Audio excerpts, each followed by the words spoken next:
So I have with me here a Toyota Venza with this error code: glass position initialization incomplete. This code is from the driver door motor. Okay, so I'm getting the same error on both sides.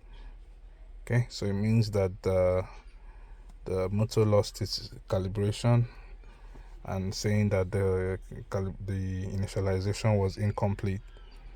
Okay, so you can see that it's no longer there. So how I simply did this was, so you wind this down. So right now it's completely wound up. You wind this down. Okay, make sure your ignition is turned on. Sorry, turn on your ignition. Make sure this is completely wound down, and once it's wound down, I hold this down for 5 seconds. 3, 4, 5. Then I release. Then I wind it all the way up, and once it winds all the way up, I also hold it down for another 1, 2, 3, 4, 5, and I release. In that way, it helps to calibrate it. So if you run the trouble code again, you see that it's now not detected. Okay, so right now if you go back here and run a code, you can see that it's only the passenger door motor now that needs to be calibrated. So if we log in here and go here, you should see the trouble code still there.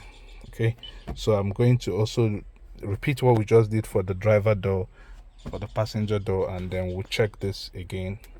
All right, so we wind all the way down and hold down for 1, 2, 3, 4, 5, and we release. Then we wind it all the way up, holding it down, and once we get there, we'll keep holding down for 1, 2, 3, 4, 5, and we release. So let's try it one more time. We wind it all the way down. 1, 2, 3, 4, 5. Some say you could do it for 2 to 3 seconds, but I just go all the way 5 seconds. Then wind it all the way up. 1, 2, 3, 4, and 5, and we release. Okay, so let's check if the error code is still there. Good. See, the codes are no longer detected. So right now it means that the glass have been fully calibrated. All right, thank you for watching. If you found this video interesting, please hit the like button and subscribe. Thank you.